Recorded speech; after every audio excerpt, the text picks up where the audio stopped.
Well, hello everyone. Welcome to the Inspiration Show. This is one of our live versions of the Inspiration Show through Google Hangouts. I'm Natalie Ledwell, and it is my pleasure and my honor to be bringing this to you live every Thursday mornings at 10 a.m. Now, we have a very, very special treat. Today, our special guest is Panache Desai. Did I say that right, Panache? You did. Actually, it's perfect. Thank you. There we go. So Panache, you may actually recognize from the Oprah show, was actually a guest on Oprah, and today we're going to be talking about something called our soul signature.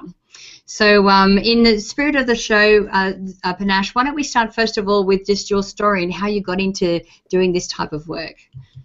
I was born into it. My family, for 4 generations on my father's side in India, had met actualized beings. And they weren't teachers, but they were beings who, in their presence, you could begin to remember your own essential divine nature.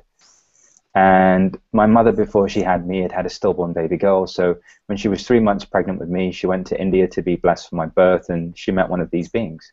And during that encounter, he basically told her that I would be coming back to facilitate a shift in consciousness, that indeed I was incarnating for one purpose and one purpose alone, and that was to facilitate this work. Subsequently, I was raised in London, and my grandmother every morning would pray, and the atmosphere in our home was one of devotion.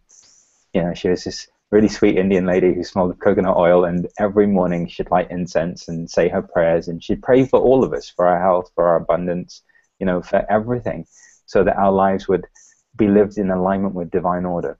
And as a child, needless to say, I started having all kinds of experiences that, quite frankly, I just thought made me very strange. I knew things about people that I didn't want to know. I could feel their unresolved pain, their anger, their sadness, their fear, everything that they had accumulated inside of them. And I remember distinctly there was one specific moment where I was sitting on a bench, and this elderly gentleman came and sat down. And when he sat down, he looked encumbered and heavy. It's like life had gotten the better of him. And all of a sudden he sits next to me and he starts telling me that he hates his wife and he hates his job, and you know how miserable he is, and he's just going on and on and on, and I'm just looking at him like I'm 7 years old. You know, why are you sharing this with me? And as he's sharing it with me, he starts crying, and he starts feeling his fear, and he starts feeling all of his emotional content that he had repressed or suppressed, which I lovingly call his vibrational density. And all of a sudden, when he gets up, he's sparkly. It's like, so when he sat down, he was encumbered and burdened by life, and when he got up, he was sparkly. And so, you know, this was happening, and people were feeling things, experiencing things, and really that was the foundation of my journey. Subsequently, when I hit my teens, I rebelled against it, and you know, the last thing I wanted to do was to be stuck in a room full of grown-ups meditating on a Saturday night. I'd rather be at the movies or out on a date. So, you know, I've had my own journey with this, and what I'll say is that, you know, being Indian and being part of a 5,000-year-old cultural lineage where we've basically seen everything, as a child I was very skeptical. And so even though I was told that I was here to do something, I never really believed anything that anyone said on face value. And you know, my journey culminated really in an experience that I had of the divine in 2002, 2003, New Year's Eve 2002, 2003. And I got to a point in my life where I just realized that it was just too painful for me not to be myself. And it was too painful for me to not live my soul signature, to live the most authentic core essence of who I was. And I screamed out to God, and I said, if you exist and you're real, then I need to experience you. Because until I've experienced you, I'm not going to share this message, and I'm not going to do what you've created me to do. So lo and behold, all of a sudden, I start having the experience, and I've outlined it all in my book. And the end result of it is that I experienced the divine, just as this infinite ocean of love and light, this incredible presence. And there was no judgment, there was just acceptance. And that really, for me, was the moment where my role as a messenger and an old friend came into being. Well, I'm glad, and I know that the world en masse will be very happy that you stepped into that, and that you actually listened to that. But I mean, of course, I can imagine, you know, being a child and just going through the, you know, I'm not normal, and you know, what's all this about? But then being able to step into that now. So Guys, this is a live show, which means that if you would like to ask any questions as we go along in the show, please write them in the text box below, and then we'll do our best to answer them before we get off the broadcast. So I suppose my first question for you is, we talk about a soul signature. What is your definition of that? What does a soul signature mean? The soul signature is your spiritual DNA. It's who you are at your core. It's your most authentic expression. So, we're all a part of this infinite energy. However, we're all unique expressions of it. And that unique expression or unique resonance is our soul signature. Yogic philosophy and mystical parts of traditions and teachers have known for the longest time that we're vibrational beings and that we inhabit a vibrational universe. And when I had the experience of the divine, I was shown very clearly that we're really energy, and that our soul exists at the subtlest level of energy. The layer above that is our emotional layer. That's where all of our unresolved emotional content gets stored.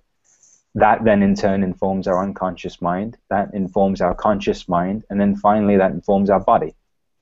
So any and all discord originates from that emotional layer. So the reason why people's finances aren't where they'd like them to be is because there's something that they haven't allowed themselves to experience. There's a trauma within them that they haven't felt through to completion. Or there's a certain emotion that they're unwilling to accept and experience. And that's true for our health, that's true for our connection to the divine, that's true for everything. It's like we all have this incredible potential within us. It's just that this emotional content, and emotions for me are just energies in motion, have just become accumulated inside of us. And when we can start to experience them and open them up, then we start living our soul signature. And when we do that, we end up just living this most extraordinary adventure that unfolds in the most synchronistic way that leads us to places that we couldn't even imagine for ourselves. So these emotions or these events or things that happen to us that are kind of holding us back, are these events that happen to us in our life, or are they a lesson that we meant to have learned already? What are those kind of events?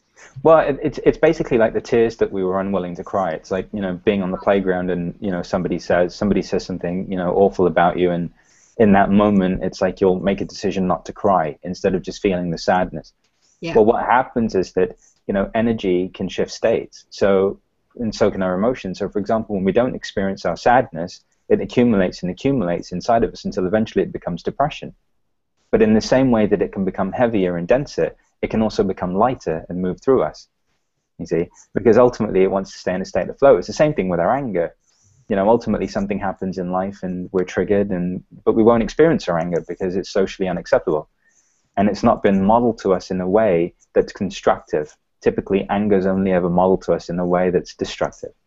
Right. And so then we won't get angry. Well, then what happens is we stuff it until eventually it becomes rage. And it's the same thing with our fear. We won't feel our fear. It's like we'll avoid feeling our fear. We'll distract ourselves from the discomfort. And what I've discovered, in working with hundreds of thousands of people is that every single time we trace whatever the issue is back to its source, we will find an unexperienced emotion.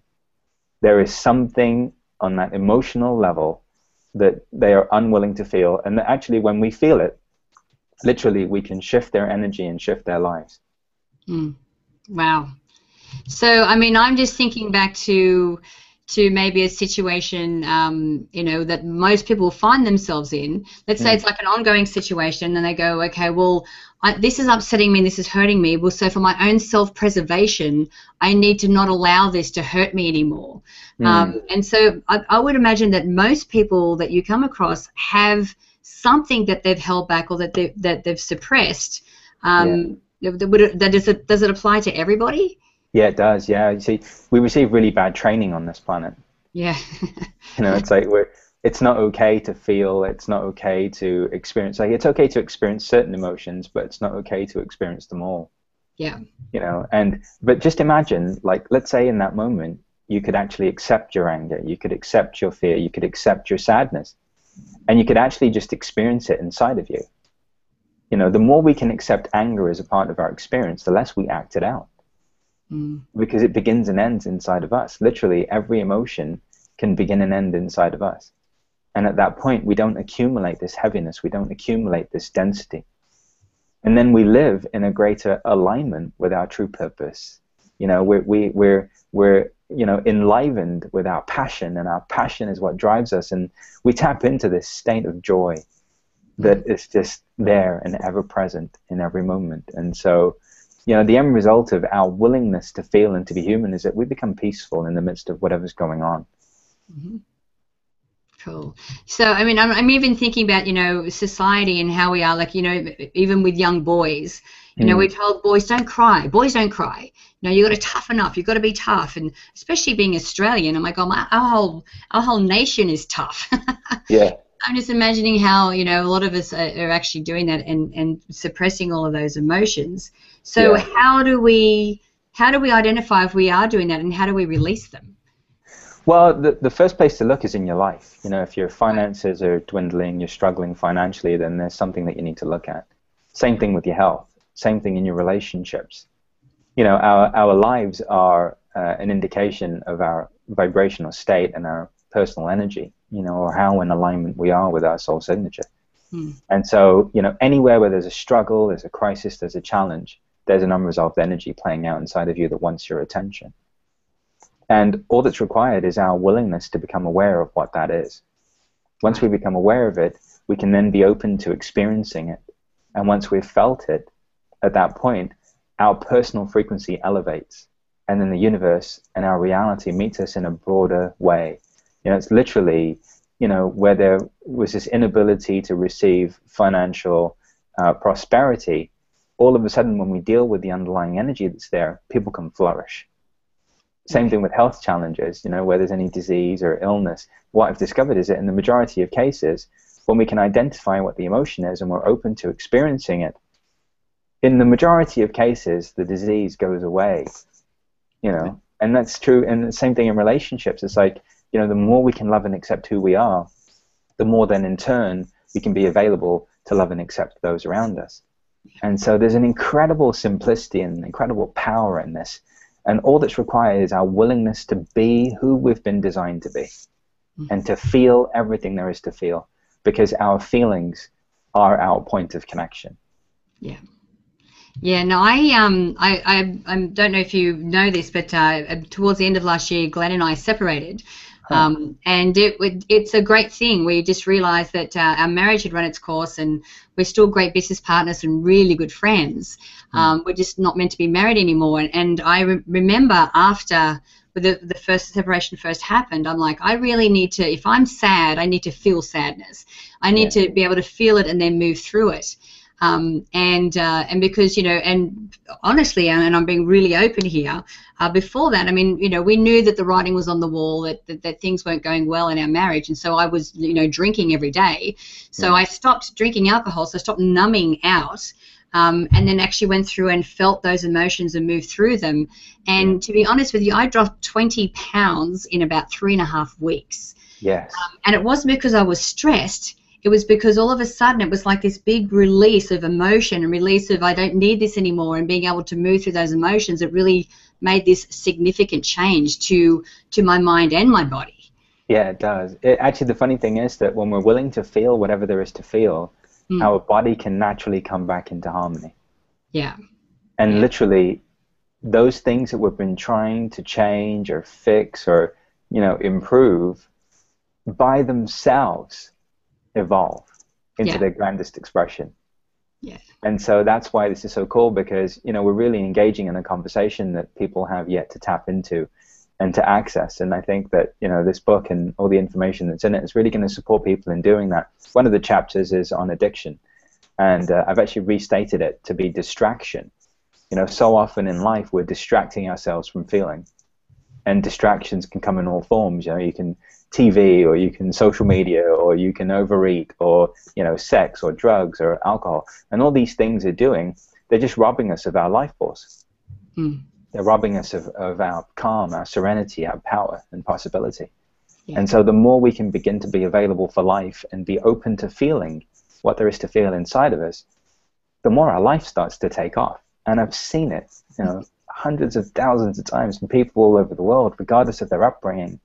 You know, when they start to tap into their soul signature and they start to align with who they are, and they're vulnerable. and open, sky's the limit. Yeah. No, well, I'm living proof of that. I actually call this is Nat 2.0. This is the new version. I like that. Actually, this is the original Nat. She's back again. You know what? That's exactly what it's like. Yeah. I feel like I'm tapping back into who I am again. Yeah.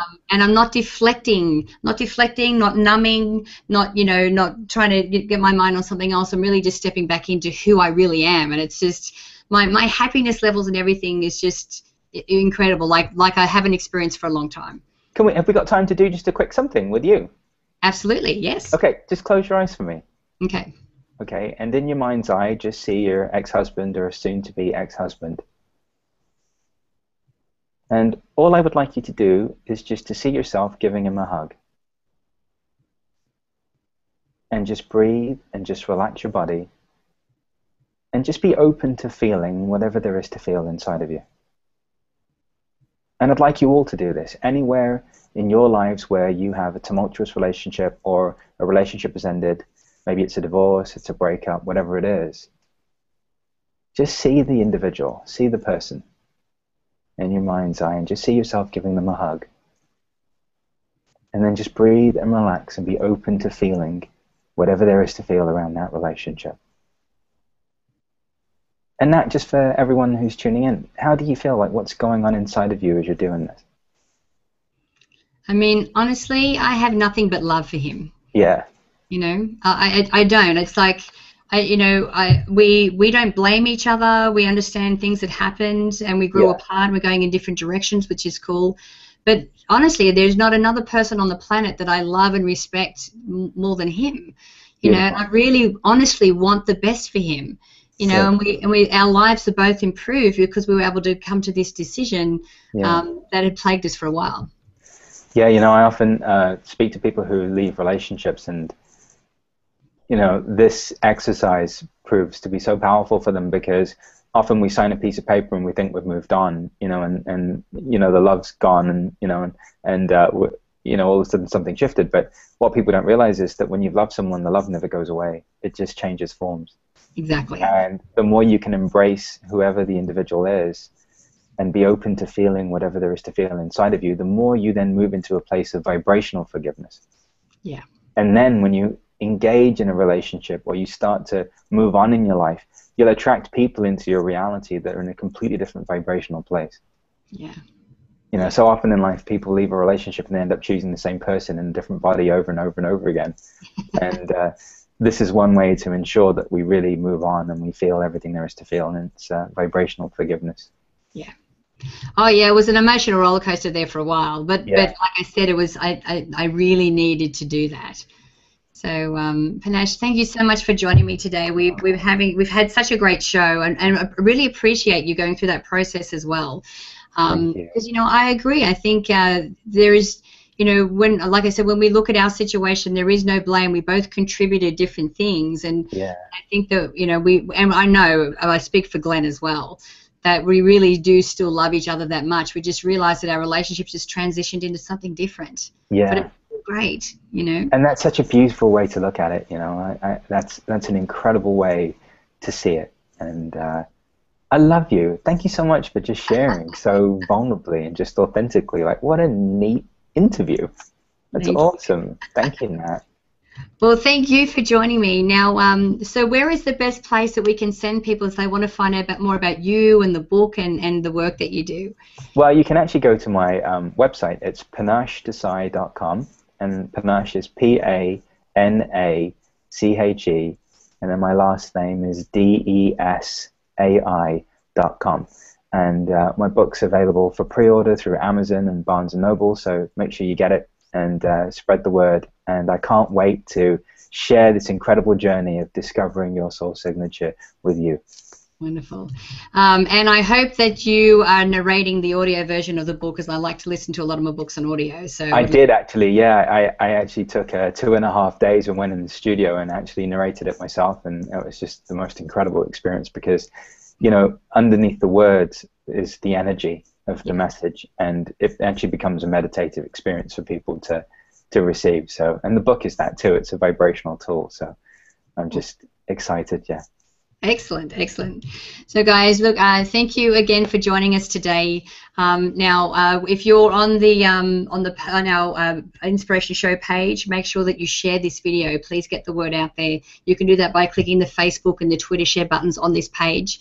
I also encourage you to download the app if you haven't done so already, so that you can watch the shows on the go. And you can actually watch the recording of this show again, which will be available through the page and the app. And make sure that you leave your email in the box here so we can send you the Manifesting with the Masters video e-course. It's actually valued at $87, and I'd love to send it to you for free. So until next time, guys, remember to live large, choose courageously, and love without limits. Thanks again for joining us, and we'll see you next time. Okay, bye for now. Bye.